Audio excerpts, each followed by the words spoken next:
नमस्कार दोस्तों, मैं जगदीश आप सभी लोगों का जेईई कॉम्पिटिटिव एग्जाम पर स्वागत करता हूं।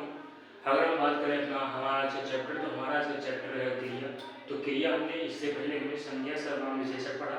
आज हम चलेंगे इस क्रिया पर। तो क्रिया का पूरा चैप्टर आप देखेंगे। तो हम देखें क्रिया। तो क्रिया की अगर हम लिखना चाहें क्रिया को किस प्रकार से लिखेंगे, यहाँ पर आप सभी लिखेंगे क्रिया हमारी मूल धातु, क्रिया हमारी संस्कृत की मूल धातु क्रा से मिलकर के बनी है। क्रिया क्रिया संस्कृत की मूल धातु क्रा से मिलकर के बनी है। क्रा से मिलकर के बनी है। क्रा से मिलकर बनी है। क्रा से मिलकर के बनी है।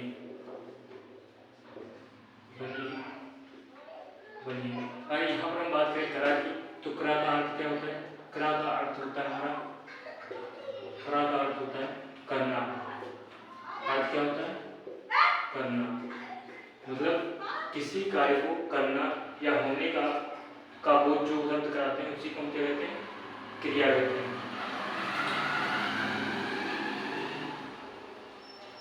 यहाँ पर हम बात करें क्रिया की, तो क्रिया हम कहते हैं किसी कार्य को करने या यहाँ पर कराना होता है। तो इसका अर्थ क्रा क्या अर्थ? अगर हम बात करें क्रा का अर्थ क्या होता है? क्रा का अर्थ होता है करना। तो करना की बात करें हम यहाँ पर डेफिनेशन की लेंगे वे शब्द। अगर हम बात करें इसकी डेफिनेशन की, तो हम डेफिनेशन लिखेंगे किसी कार्य को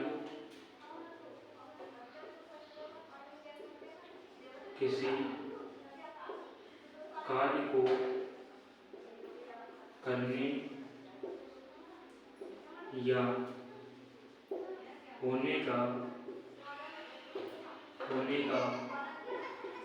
बोध कराने वाले शब्द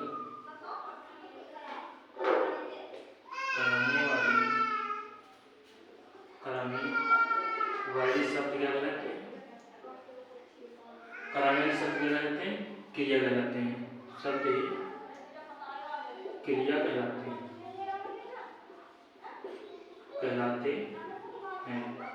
तो यहाँ पर दोस्तों हमने क्या देखा? हमने यहाँ पर देखा क्या देखा?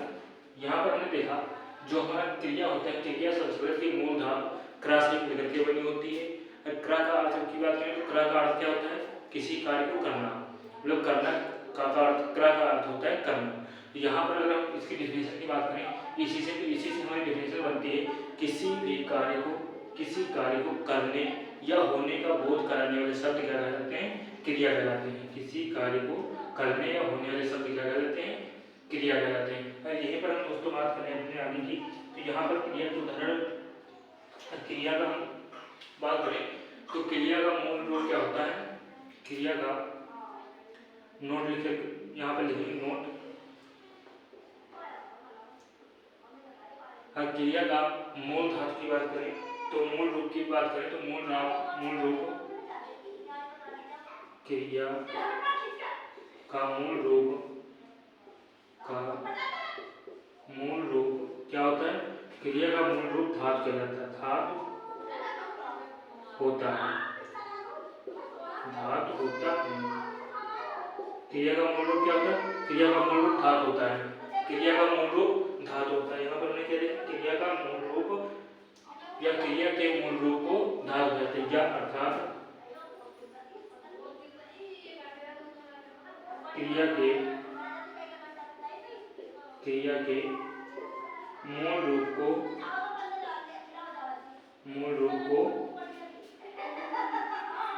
धातु कहा जाता है। दोस्तों यहाँ पर हमने देखा क्रिया जो होती है, क्रिया का मूल रूप जो होता है धातु होता है। क्रिया के मूल रूप को ही धातु कहा जाता है। यहाँ पर हमने लिख दिया।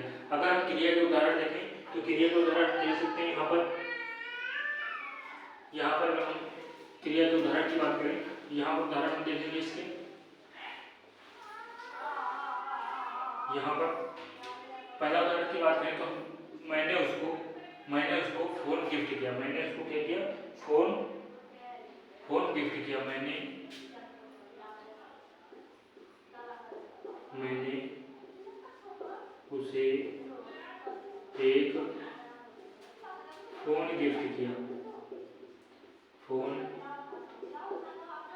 गिफ्ट किया, तो क्या किया, फोन गिफ्ट किया, तो किसका बोध करा रही है, तो यहाँ पर हमारा मैंने उसे फोन गिफ्ट किया, तो क्रिया हमारी क्या हो जाएगी, किया हो जाएगा। क्या किया, फोन गिफ्ट किया। फिर यहाँ पर दूसरे की बात करें, दूसरा हमारा उदाहरण हो जाएगा, लड़की स्कूटी चला रही है, स्कूटी चला रही है, चला रही है।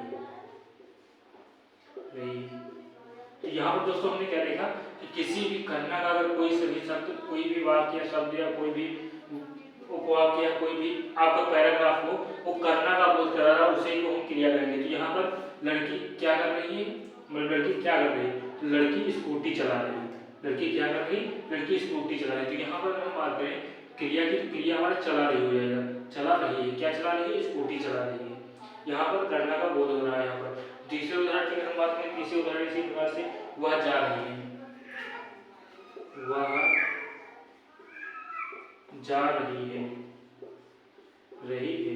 तो यहाँ पर वह क्या कर रही है, वह जा रही है, क्या कर रही है, जा रही है। तो यहाँ पर रही है में हमारा क्या हो जाएगा, क्रिया का बोध हो जाएगा। यहीं पर अगर हम बात करें आगे, आगे हम बात करते हैं, यहाँ पर आगे हम बात करें इसके कुछ विशेष की, यहाँ पर हम बात करते हैं अगर, यहाँ पर आपको संस्कृत की मूल धातु में, यदि संस्कृत की मूल धातु में क्या हो, यदि संस्कृत की मूल धातु में ना प्रत्यय जोड़ दिया जाए, यदि संस्कृत की मूल धातु में क्या कर दिया जाए, ना प्रत्यय को जोड़ दिया जाए, तो हमारा क्या बनेगा, वही हमारा क्रिया बन जाएगी। क्रिया को निर्माण करते हैं, क्या होता है, संस्कृत की मूल धातु, संस्कृत की मूल धातु में ना प्रत्यय, मूल धातु में ना प्रत्यय जोड़कर क्या किया जाता है, क्रिया का निर्माण किया जाता है, क्रिया का निर्माण किया जाता है, क्रिया का क्या किया जाता है, निर्माण किया जाता है, किया जाता है। तो दोस्तों यहाँ पर हमने क्या देखा, यहाँ पर हमने देखा संस्कृत की मूल धातु में ना प्रत्यय को जोड़ करके हम क्या कर सकते हैं, क्रिया का निर्माण कर सकते हैं। तो यहाँ पर अगर हम उदाहरण की बात करें, तो उदाहरण हम देखें, जैसे पढ़ में ना प्रत्यय जोड़ दें, तो हमारा क्या बन जाएगा, पढ़ना, पढ़ना। अगर हम खा में ना प्रत्यय जोड़ दें, तो क्या हो जाएगा, खाना, खाना। अगर हम यहीं पर लड़ में ना प्रत्यय जोड़ दें, तो क्या हो जाएगा, लड़ना, लड़ना। यहीं पर लिख में जोड़ दें, लिख में ना प्रत्यय जोड़ दें, तो क्या हो जाएगा, लिखना, लिखना। खेल में ना प्रत्यय जोड़ दें, खेल प्लस ना, तो ना प्रत्यय जोड़ने से क्या बन जाएगा, खेलना, खेलना। यहाँ पर दोस्तों हमने क्या देखा, यहाँ पर हमने देखा क्रिया जो है संस्कृत के मूल धातु क्रा से मिलकर के बनी, जिस क्रा का अर्थ होता है करना, किसी कार्य को करना, या किसी कार्य को करना है, करने के होने का बोध कराने वाले शब्द कहलाते हैं, क्रिया कहलाते हैं। ठीक है। फिर हमने देखा संस्कृत की मूल, अगर हम बात करें यहाँ पर कृत्य, तो संस्कृत की मूल धातु इससे मूल धातु क्या है, हमारी क्रा है। तो क्रा में अगर हम करना हो जिसका बोध, इसमें अगर हम ना प्रत्यय जोड़े, तो इसमें क्या हो जाएगा, यहाँ पर आपका क्रिया बन जाएगी। इसे हमने देखा पढ़ में ना जोड़ करके, ना प्रत्यय जोड़ करके पढ़ना बनाया, खा में ना प्रत्यय जोड़ करके खाना बनाया, लिख में ना प्रत्यय जोड़ के लिखना बनाया, खेल में ना प्रत्यय जोड़ के खेलना बनाया। इसी प्रकार से हम आगे देखते हैं। आगे हम बात करें क्रिया का वर्गीकरण। तो क्रिया के वर्गीकरण की हम बात करते हैं। तो यहाँ पर दोस्तों हेडिंग आप सब डालेंगे, क्रिया का वर्गीकरण, क्रिया का वर्गीकरण, क्रिया का वर्गीकरण, वर्गीकरण। तो यहाँ पर दोस्तों हम वर्गीकरण की बात करें, तो यहाँ पर मुख्यतः क्रिया को 3 भागों में बांटते हैं। पहले तो प्रयोग के आधार पर, प्रयोग या रचना के आधार पर, कार्य के आधार पर और समय के आधार पर। समय के आधार पर। तो यहाँ पर हम देखते हैं पहला कर्म के आधार पर, कर्म के आधार पर। इसके हम बात करें, इसको हम 3 भागों में बांटेंगे। पहला हम लाइन खींचेंगे इसमें। पहला हम देखें, पहला की हम बात करें तो कर्म के आधार पर, कर्म के आधार पर, कर्म के आधार पर अगर हम बात करें, कर्म के आधार पर हम कितने प्रकार से बांट, कर्म के आधार पर क्रिया को हम 2 प्रकार से बांट सकते हैं। कौन कौन सी? नंबर 1 आकर्मक क्रिया, आकर्मक क्रिया। दूसरी हमारी साकर्मक क्रिया, साकर्मक क्रिया। यहीं पर अगर हम दूसरी बात करें, दूसरे को हम रचना या प्रयोग के आधार पर, दूसरे को हम रचना या प्रयोग के आधार पर बांटते हैं। रचना या प्रयोग के आधार पर हमने दोस्तों क्या देखा, 3 भागों में बांटते हैं। पहला रचना या प्रयोग, पहला जो है कर्म के आधार पर, कर्म के आधार पर, रचना या प्रयोग के आधार पर। रचना या प्रयोग के आधार पर हम बात करें तो रचना या प्रयोग के आधार पर हम इसको कितने प्रकार से बांट सकते हैं? निम्नलिखित जो है 8-9 प्रकार से बांट सकते हैं। पहला हम देखते हैं सामान्य क्रिया, सामान्य क्रिया, सामान्य सामान्य क्रिया। दूसरी हम बात करें दूसरी की, तो दूसरा हम देखते हैं पूर्वकालिक क्रिया, पूर्वकालिक क्रिया, पूर्वकालिक क्रिया। तीसरे की बात करें पूर्व, तीसरा हम देखते हैं, तीसरे की बात करें तो प्रेरणार्थक क्रिया, प्रेरणार्थक क्रिया। यहाँ पर देखते हैं तीसरा प्रेरणार्थक, प्रेरणार्थक क्रिया, क्रिया। चौथे की बात करें, चौथा हम क्या करते हैं, चौथा हम बांटते हैं नामधातु क्रिया, नामधातु क्रिया, नामधातु क्रिया क्या है? यही पर हम बात करें पांचवा कृदंत क्रिया, कृदंत क्रिया, कृदंत क्रिया। छठे की बात करें, छठा हम देखते हैं कृदंत क्रिया, हमने देखा। कृदंत क्रिया के बाद यहाँ पर देखते हैं क्या देखते हैं, हमने 5 देखा, छठी हम देखते हैं सजाती क्रिया, छठी सजाती क्रिया, सजाती क्रिया, क्रिया। और हम 8वीं के 7वीं क्या देखते हैं, सजाती क्रिया। यहाँ पर सजाती क्रिया हमने देखी छठी, और 7वीं हम देखते हैं, 7वीं हम क्या बात करें, सहायक क्रिया की, सहायक क्रिया, सहायक क्रिया 7वां नंबर। 8वें नंबर की हम बात करें तो 8वें नंबर भी हम देखते हैं, 8वां नंबर हमारा होगा संयुक्त क्रिया, सजाती क्रिया, सहायक क्रिया और क्या हो गया हमें, संयुक्त क्रिया। 8 नंबर संयुक्त क्रिया, संयुक्त क्रिया, संयुक्त क्रिया। और यहीं पर दोस्तों हम बात करें अपना जो है कर्म के आधार पर, हम रचना या प्रयोग के आधार पर, तीसरा हम देखते हैं काल के आधार पर, काल के आधार पर। काल के आधार पर अगर हम बात करें, काल के आधार पर हम 3 प्रकार से बांटते हैं, भूतकालिक क्रिया, वर्तमानकालिक क्रिया और भविष्यकालिक क्रिया। यहाँ पर भूतकालिक क्रिया मतलब भविष्यकालिक, भूतकालिक क्रिया, भूतकालिक क्रिया, क्रिया, भविष्यकालिक क्रिया या वर्तमानकालिक क्रिया, वर्तमानकालिक क्रिया।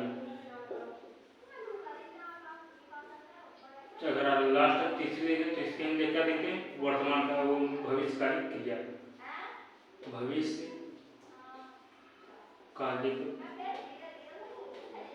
क्रिया। यहाँ पर दोस्तों अगर हम बात करें तो हमने क्या देखा, क्रिया को कितने प्रकार से बांटा है, क्रिया को तीन प्रकार से वर्गीकरण किया जाए। कौन कौन सा? पहला हमारा कौन सा होता है? काल के रचना के हम देखते हैं कर्म के आधार पर, दूसरा प्रयोग या रचना के आधार पर, तीसरे की बात करें तीसरा हमारा क्या होता है? तीसरा हमारा होता है आपको काल के आधार पर। हमने देखा काल के आधार पर हम बात करें यहाँ पर जो है कर्म के आधार पर, कर्म के आधार पर पुनः इसको दो भागों में बांट सकते हैं। कौन कौन से? आक्रमक क्रिया और सकर्मक क्रिया। अगर यहाँ पर बात करें रचना के आधार पर, रचना के आधार पर पुनः इनको 8 प्रकार से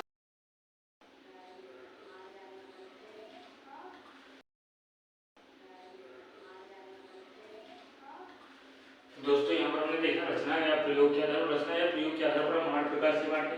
कौन कौन से? पहला सामान्य क्रिया, दूसरा हमने पूर्वकालिक क्रिया, तीसरा हमने प्रेरणार्थक क्रिया, चौथी हमने क्या बांटी? नामधातु क्रिया, पांचवी कृदंत क्रिया, छठी सजातीय क्रिया और आपकी सातवीं सहायक क्रिया, आठवीं क्या होगी आपकी जो हो जाएगी संयुक्त क्रिया। इसी प्रकार से हम देखते हैं काल के आधार पर, काल के आधार पर हम भूतकालिक क्रिया, वर्तमान काल क्रिया, वर्तमानकालिक क्रिया और भविष्यकालिक क्रिया देखें। यहाँ पर हम देखते हैं विधवता की, तो यहाँ पर हम देखते हैं पहला हम काल के आधार पर बांट लेते हैं। काल के जो 3 आधार हैं उन तीनों पर हम चर्चा करते हैं। पहला हम देखते हैं काल के आधार पर, तीसरा सी काल के आधार पर अगर हम यहाँ पर बात करें काल के आधार पर, तो काल के आधार पर हमने क्या देखा? हमने 3 प्रकार से बांटा। कौन कौन सा? भविष्यकाली, वर्तमानकाली और आपका पूर्वकाली या भूतकाली। तो यहाँ पर पहला हम क्या देखते हैं? पहला हम देखते हैं भूतकालिक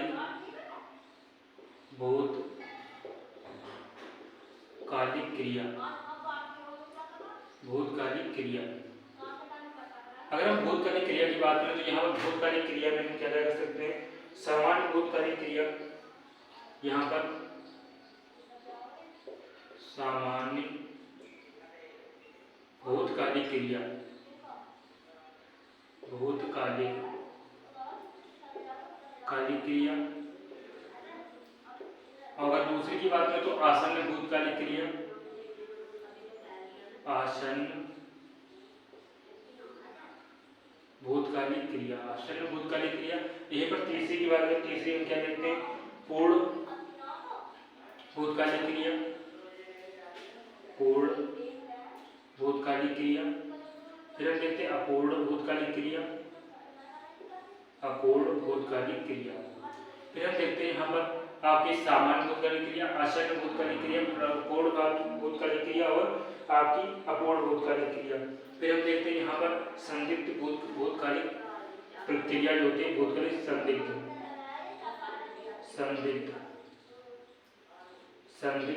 भूतकालिक क्रिया। इसी प्रकार से हमने क्या देखा? हमने यहाँ पर बांटा A, B, C, D और E 5। तो यहाँ पर हमने देखा क्या देखा?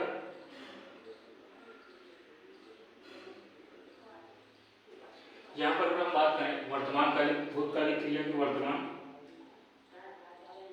क्रिया की, यहाँ पर भूतकालिक क्रिया, वर्तमानकालिक क्रिया, वर्तमानकालीन क्रिया,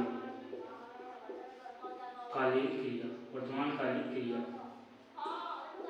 वर्तमानकालिक क्रिया की बात करें तो वर्तमानकालिक क्रिया की हम बात करें तो यहाँ पर सबसे पहले हम देखते हैं ये तो हम देखते हैं सामान्य वर्तमानकालिक क्रिया, सामान्य वर्तमानकालिक क्रिया, सामान्य वर्तमानकालिक क्रिया। बी हम देखते हैं यहाँ पर पूर्ण भूतकालिक क्रिया, पूर्ण भूतकालिक क्रिया। यहाँ पर क्या देखते हैं? पूर्ण भूतकालिक क्रिया, पूर्ण वर्तमानकालिक क्रिया। नंबर सी अपूर्ण वर्तमानकालिक क्रिया। अगर चौथे की सी, बी और डी की बात करें तो सी और यहाँ पर डी की बात करें तो डी में हम देखते हैं यहाँ पर आपका अपूर्ण, यहाँ पर पूर्ण की जगह पर यहाँ पर हो जाएगा आपका संदिग्ध,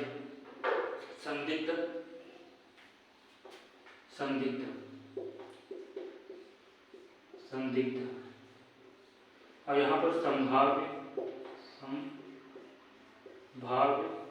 वर्तमानकालिक क्रिया, संभाव्य वर्तमानकालिक क्रिया। अगर हम लास्ट की बात करें तो यहाँ पर हम देखते हैं असार्थक क्या होगा?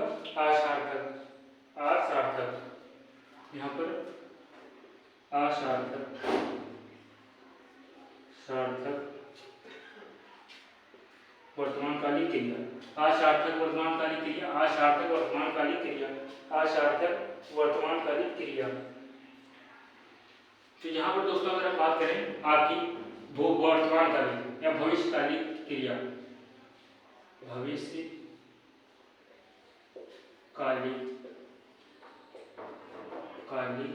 क्रिया, तो भविष्यकालिक क्रिया की बात करें तो भविष्यकालिक क्रिया में ए में हम पहला क्या करते हैं सामान्य भविष्यकालिक क्रिया, सामान्य भविष्यकालिक क्रिया। और दूसरा हम देखते हैं, दूसरा यहाँ पर हम बात करें तो दूसरी हम यहाँ पर करते हैं संदिग्ध या यहाँ पर संभाव्य भूतकालिक क्रिया। क्या करते हैं संभाव्य भूतकालिक क्रिया, संभाव्य भूतकालिक क्रिया, संभाव्य बी की संभाव्य भूतकालिक क्रिया। फिर अगर सी की बात करें, सी की हम क्या करते हैं सामान्य भूतकालिक क्रिया, संभाव्य भूतकालिक क्रिया और असार्थक भूतकालिक क्रिया, भविष्यकालिक सॉरी भविष्यकालिक, असार्थक भविष्यकालिक क्रिया, असार्थक भविष्यकालिक क्रिया। तो हमने इसको कितने भागों में बांटा, का हमने देखा 3 भागों में क्रिया का वर्गीकरण किया। पहला हमने क्या देखा कर्म के आधार पर, दूसरा हमने देखा रचना या प्रयोग के आधार पर, तीसरा हमने देखा काल के आधार पर। अगर हम बात करें पहले को हमने या रचना को है काल कर्म के आधार पर हमने 2 भागों में बांटा, आक्रमक और साकर्मक। फिर हम देखते हैं यहाँ पर अपना दूसरा जो रचना या प्रयोग के आधार पर हमने 8 भागों में बांटा। फिर हम देखते हैं यहाँ पर काल के आधार पर हमने 3 भागों में बांटा, भूतकालिक क्रियाएं, वर्तमानकालिक क्रियाएं और भविष्यकालिक क्रियाएं। फिर यहाँ पर भूतकालिक जो है आपकी भूतकालिक क्रिया को हम 5 भागों में बांटा, वर्तमानकालिक क्रिया को भी 5 भागों में बांटा, जो आपकी थी भविष्यकालिक क्रिया जो थी हमारी वो आपकी 3 भागों में बांटी गई। कौन कौन से, सामान्य भविष्यकालिक क्रिया और संभाव्य भूतकालिक क्रिया, असार्थक भूतकालिक क्रिया। फिर हम यहाँ पर देखते हैं कर्म के आधार पर जो हमने देखा, कर्म के आधार पर आक्रमक और साकर्मक, आक्रमक और साकर्मक की बात करते हैं। यहाँ पर आप हेडिंग डालेंगे आक्रमक, आक्रमक। तो यहाँ पर हमने देखा था कर्म के आधार पर, कर्म के आधार पर, तो कर्म के आधार पर हमने क्या देखा था आक्रमक और साकर्मक, आक्रमक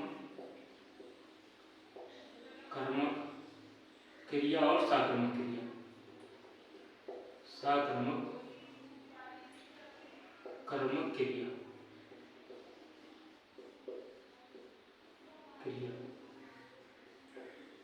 फिर यहाँ पर हम देखते हैं, यहाँ पर हम पहले हेडिंग डालते हैं आपकी, पहले हेडिंग हमारी क्या रहेगी, यहाँ पर हम देखते हैं पहले हेडिंग में देखते हैं कर्म के आधार पर आक्रमक की।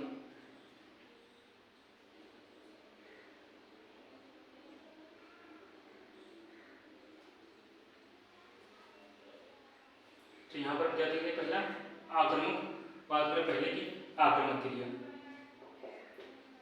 आक्रमक क्रिया, क्रमक क्रिया, आक्रमक क्रिया। तो यहाँ पर हम आक्रमक क्रिया की दोस्तों बात करें तो हम इसे जब कहते हैं जब किसी वाक्य में कर्ता या क्रिया बिना कर्म के प्रयुक्त होकर भी पूरे कर्म का बोध कराते हैं। जब हमने ये कहा किसी वाक्य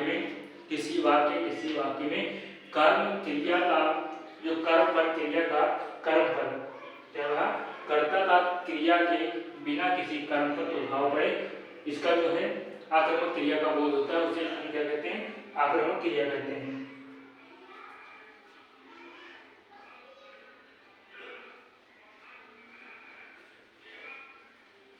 जब किसी वाक्य में, यहाँ पर हम देखते हैं जब किसी वाक्य में कर्ता या मतलब जो कर्ता कर्म के बिना, कर्ता किसी कर्म के ऊपर प्रभाव पड़े बिना क्या होता है कर्ता और क्रिया, वाक्य में कर्ता और क्रिया बिना किसी क्या होता है बिना कर्म के, वाक्य में कर्ता व क्रिया बिना किसी कारण के, बिना किसी कारण के क्या होगा, बिना किसी कारण के, बिना किसी कारण के, कारण के प्रयुक्त होकर, प्रयुक्त होकर वाक्य का बोध कराते हैं, या प्रयुक्त होकर वाक्य को, वाक्य का बोध या पूर्ण कराते हैं, का बोध या पूर्ण कराते हैं, कराते हैं, तो आक्रामक क्रिया कहलाती है, आक्रामक कर्मक क्रिया कहलाती है, क्रिया कहलाती है, कहलाती है, आक्रामक क्रिया कहलाती है। यहाँ पर दोस्तों हमने क्या देखा, जब किसी वाक्य में कर्ता व क्रिया बिना किसी कारण के प्रयुक्त होकर के, बिना कारण के प्रयुक्त होकर भी पूरे अर्थ का बोध या वाक्य का बोध कराते हैं, उसे हम क्या कहते हैं, आक्रामक क्रिया कहते हैं, उसे हम क्या कहते हैं, आक्रामक क्रिया कहलाते हैं। जैसे यहाँ पर उदाहरण की बात करें तो यहाँ पर हम उदाहरण की बात कर सकते हैं, यहाँ पर अगर उदाहरण की बात करें तो उदाहरण की बात कर सकते हैं। जैसे आप ले लीजिए, मैं एक अध्यापक हूं, मैं एक अध्यापक, अध्यापक हूं या था, हूं या था।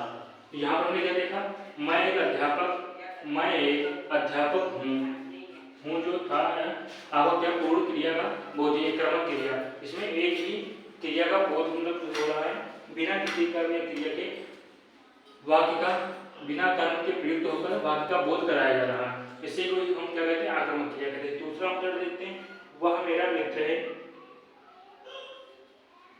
मित्र है, वह मेरा मित्र है, वह मेरा मित्र है या था, है या था। राधा अच्छी लड़की है, अच्छी लड़की है या थी, है या थी। तो यहाँ पर हम दोस्तों देखा क्या, जब किसी वाक्य में कर्ता व क्रिया बिना किसी कारण के प्रयुक्त होकर वाक्य का पूर्ण बोध कराते हैं या वाक्य का बोध कराते हैं, उसी को हम क्या कहते हैं, उसी को हम क्या कहते हैं, आक्रामक क्रिया कहते हैं। जैसे आक्रामक क्रिया की बात करें, मैं एक अध्यापक हूँ या था, तो यहाँ पर आक्रामक क्रिया आ जाएगी, वह मेरा मित्र है या था, तो यहाँ पर आक्रामक क्रिया आ जाएगी, राधा अच्छी लड़की है, यहाँ पर भी आक्रामक क्रिया आ जाएगी। अगर आक्रामक क्रिया की बात करें तो यहाँ पर सभी स्वाभाविक क्रियाएं और सभी प्राकृतिक क्रियाएं क्या होती हैं, आक्रामक क्रिया होती हैं। यहाँ पर नोट डाल के आप लोग लिख लीजिए, नोट, यहाँ पर नोट डाल करके सभी स्वाभाविक क्रियाएं, स्वाभाविक क्रियाएं, स्वाभाविक क्रियाएं व सभी प्राकृतिक क्रियाएं, सभी प्राकृतिक क्रियाएं जो होती हैं, प्राकृतिक क्रियाएं क्या कहलाती हैं, सभी हमारी आक्रामक होती हैं, आक्रामक, आक्रामक होती हैं, क्या होती हैं। तो दोस्तों हम बात करें यहाँ पर सभी हमारी स्वाभाविक क्रियाएं जितनी भी होती हैं और जो भी हमारी प्राकृतिक क्रियाएं होती हैं वो सभी क्या होती हैं, हमारी आक्रामक क्रियाएं कहलाती हैं, आक्रामक क्रियाएं कहलाती हैं। इसी प्रकार से अगर हम बात करें, अगर जैसे कोई शब्द है, कोई शब्द जैसे पत्ता पेड़ से गिर रहा है, जैसे वहां पर जहाँ स्वतः क्रियाएं हो वहां पर आक्रामक क्रिया होगी, स्वतः क्रियाएं आक्रामक क्रियाएं कहलाती हैं। जैसे आम का, जैसे आम पेड़ से पत्ता गिर रहा है, पेड़ से पत्ता गिर रहा है, तो ये हमारा क्या कहलाएगा, पेड़ से पत्ता गिर रहा है, पेड़ से पत्ता गिर रहा है, तो पेड़ से पत्ता गिरना क्या कहलाएगा, आक्रामक क्रिया होगा। अगर हम इसी प्रकार से बात करें, जैसे यहाँ पर पेड़ से पत्ता गिरना, गिरना, पत्ता गिरना। दूसरा हमारा जैसे बूंद बूंद से घड़ा भरता है, बूंद बूंद से, बूंद बूंद से घड़ा भरता है, घड़ा भरता है। तो ये सब क्या रहेंगे हमारी, क्या हो जाएंगी, आक्रामक क्रियाएं हो जाएंगी। ये स्वतः हो रही है, ये क्रिया क्या हो रही है, स्वतः हो रही है। तो फिर अगर हम बात करें यहाँ पर, आगे हम बात करें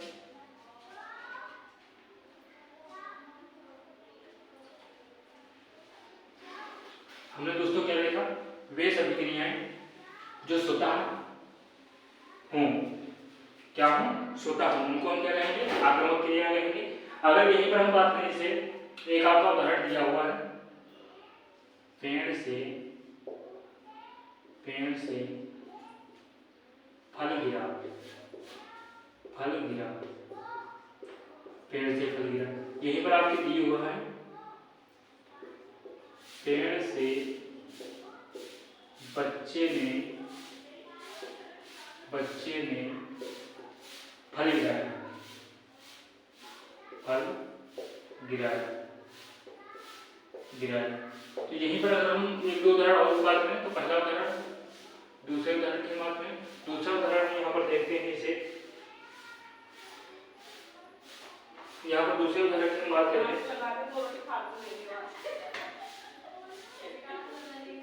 बूंद बूंद से, बूंद बूंद से घड़ा भरता है, से घड़ा भरता है, भरता। यहीं पर हम बात करें किसान, यहीं पर हम लिखेंगे किसान, बूंद बूंद से,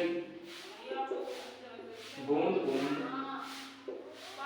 बूंद बूंद से घड़ा भरता है, से घड़ा भरता है, भरता है।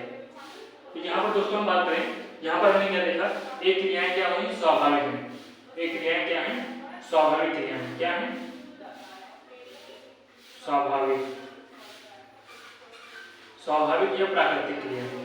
प्राकृतिक क्रिया है, क्या हो रहा है, पेड़ से पत्ता गिरना है, स्वाभाविक क्रिया है। फिर यहाँ पर बूंद बूंद से घड़ा भरना, स्वाभाविक क्रिया। यहीं पर अगर हम बात करें, ये क्या है, ये आपकी जो क्रियाएं हैं, पेड़ बच्चे ने, पेड़ से मतलब पेड़ से बच्चे ने आम तोड़ा या फल तोड़ा, किसान बूंद बूंद से घड़ा भरा, जिसमें क्या हो रहा है, कोई सहायता कर रहा है, या स्वाभाविक क्रिया, अस्वाभाविक क्रिया, अस्वाभाविक क्रिया, भाविक क्रिया। अगर यहाँ पर बात करें अस्वाभाविक क्रिया, स्वाभाविक क्रिया, जिसमें किसी भी मानव या मनुष्य या किसी भी संज्ञा का जो आपका होता है, किसी भी मतलब मनुष्य का हस्तक्षेप हो, और यहाँ पर किसी भी प्राकृतिक क्रिया का हस्तक्षेप होता है, उसे हम स्वाभाविक क्रिया कहते हैं। जब प्राकृतिक के द्वारा अपने आप स्वतः क्रियाएं होती हैं, उसे हम स्वाभाविक क्रिया कहते हैं। जब मनुष्य के द्वारा किए तो यहाँ अस्वाभाविक क्रिया कहते हैं। तो ये हमारी हो जाएंगी आप साक्रामक क्रियाएं, साक्रामक क्रियाएं, क्रियाएं, साक्रामक क्रियाएं, ये हो जाएगी हमारी आक्रामक क्रियाएं, आक्रामक क्रियाएं, आक्रामक क्रियाएं। तो यहाँ पर दोस्तों हम बात आक्रामक क्रियाओं की बात करें, तो आक्रामक क्रियाएं हमने देखा। यहीं पर अगर एक दो उदाहरण और बात करें, तो एक दो उदाहरण की अगर बात करें, जैसे सिर खुजला रहा है, सिर खुजला रहा है, तो ये आक्रामक में आ जाएगी। अब कोई सिर खुजला रहा है, कोई मतलब जो है कोई सिर खुजला रहा है, उसको हो जाएगी, वो आपकी साक्रामक क्रियाओं में चली जाएगी। फिर आगे हम बात करते हैं साक्रामक क्रियाओं की। साक्रामक क्रियाओं की बात करें,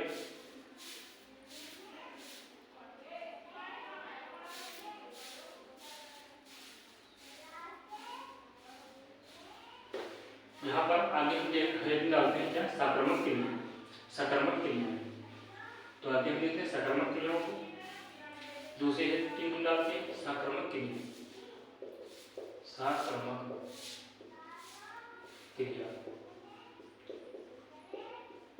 तो दोस्तों हमने आक्रामक क्रिया में देखा, आक्रामक क्रिया में हमने देखा था कि भी कर्ता और कर्म बिना किसी क्रिया के, कर्ता जो कर्म होता है, कर्ता या होता है कौन, आपका कर्ता, और क्रिया किसी कर्म के साथ प्रयुक्त ना होकर के ना होकर के, बिना किसी कर्म के ही अपना जो है पूरे वर्ड का बोध कराते हैं, उसे हम क्या कहते हैं? आक्रमक क्रिया कहते हैं। अगर यहाँ पर हम बात करें बेशर्त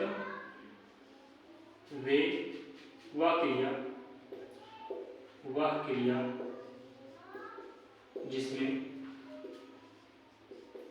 जिसमें क्या होता है? कर्ता व कर्म कर्ता व कर्म क्रिया के साथ, कर्ता व कर्म क्या होता है? किसी क्रिया के साथ मिलकर के, किसी कर्ता और कर्म, कर्ता और क्रिया, कर्ता व क्रिया किसी कर्म के साथ, किसी कर्म के साथ मिलकर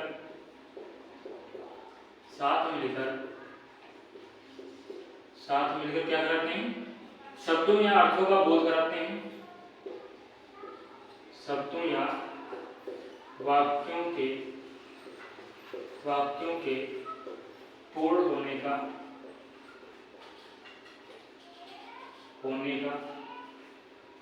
बोध कराते हैं, क्या करते हैं? बोध कराते हैं, उनको हम क्या कहते हैं? सकर्मक क्रिया। वह क्रिया जिसमें कर्ता व क्रिया किसी कर्म के साथ मिलकर के जो है शब्द या वाक्यों को पूर्ण होने का बोध कराते हैं, उसी को हम क्या कहते हैं? सकर्मक कहते हैं। अगर सकर्मक के उदाहरण की बात करें, सकर्मक के उदाहरण की, तो यहाँ पर उदाहरण देखते हैं। इसे हमने देखा पहला, हम उदाहरण की बात करें तो पहला हम देखते हैं लड़की स्कूटी चला रही है,